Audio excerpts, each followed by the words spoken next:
Thukuru uyu na uria wina arutwo makiria ma 1,700 ukoretwo kigomerwo ni thina wa maaĩ miaka kaheri wari thutha wa guthuka kwa mabuba maria maigaga maaĩ cukuru-inĩ ucio undu uria wanacungiriria wagi wa maaĩ ma kurima na mahuthiro mangi ma kimuthingi. Right now we have enough water in the dormitories, in the kitchen.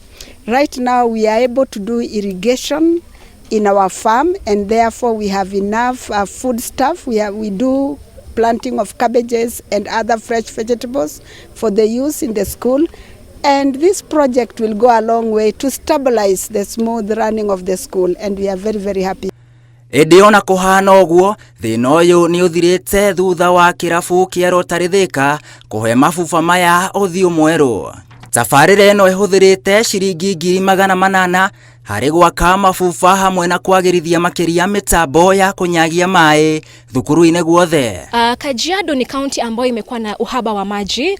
It's under the semi-arid area, na ni eneo ambalo kwa muda mrefu imekuwa ikitengwa. Kumekuwa na mashida mengi katika county hii, maji, shida kama vile early marriages, early pregnancies. So tukitackle shida ya kwanza ya maji, we'll be able to equally solve the other problems when it comes to the social issues of this particular county. Maabitha kuma kirabu gĩkĩ matarĩirie bata wa gũkorwo na maaĩ matheru kũrĩ thukuru cia gũkomwo. The small problem that we have solved will solve major issues.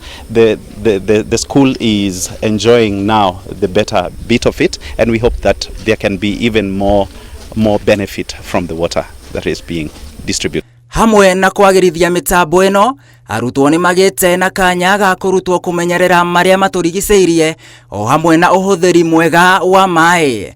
Ngĩribotera Inooro TV, njĩtagwo William Wainaina.